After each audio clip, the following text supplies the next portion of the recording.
Hello and welcome to week 5 of Lead 517 Communication for Ed Leaders.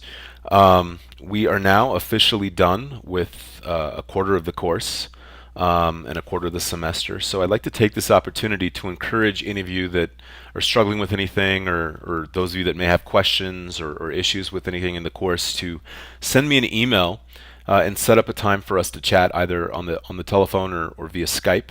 And then for those of you that are here in Albuquerque, I encourage you to email me and set up a time to meet face to face, which I always welcome. I'm teaching 2 online courses this semester, and it's been difficult not being able to put a face with the name always with students.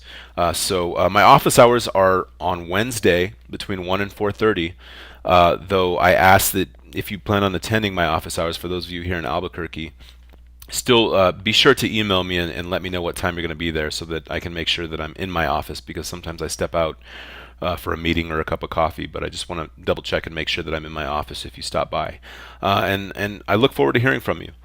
Even if you're not having issues, I encourage you to set up a time to talk with me about how everything's going, and even some of your ideas or perceptions of some of the things we've discussed in the course thus far. So here we are in week 5. And we should have read chapters 3 through 4 in Everyday Culture by Trend. Chapter 3 really focused on reading, language, communication, and new media, focusing in on notions of literacy and how understandings and conceptualizations of literacy have changed historically, and how they change with advances in technology. Also, in chapter 3, Trend talks quite a bit about violence in the media and the role that violence plays or does not play in terms of impacting viewers of television, so on and so forth.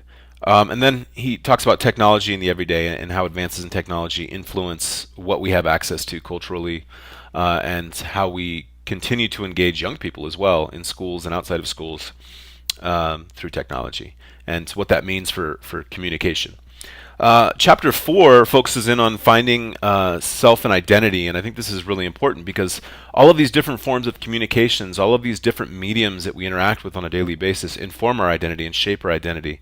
They tell us what's positive about our identity, or what might be negative about our identity, depending on what news outlets we're watching, or what type of cultural activities we engage on a daily basis. And I think this chapter particularly has some important contributions to the field of educational leadership, because we have to take into consideration the multiple identities and multiple conceptualizations of self that enter into the school building, or that enter into our office for those of us that work in higher ed.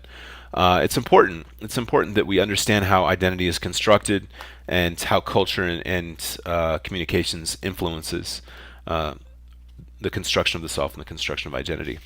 For next week, we will start reading and situating Communities as Publics, which will kind of delve into a little bit of what we've read already from Paulo Freire's work on dialogue and voice, as well as public opinion, censorship, and free speech, which is always a contentious issue, as well as globalization and democracy, which will contribute to the further conversations we'll have about public pedagogy, the public sphere, and public intellectualism later on in the course. So I'm looking forward to engaging all of you this week. I am going to take some time. I've set today aside to catch up on grading, and just to kind of check in with all of you and make sure everything's fine. I have read your posts. I've been keeping up with them. And I know that some of the prompts have not been that easy, but I appreciate your creativity and bearing with me. But it's really important that we take a creative approach in our work.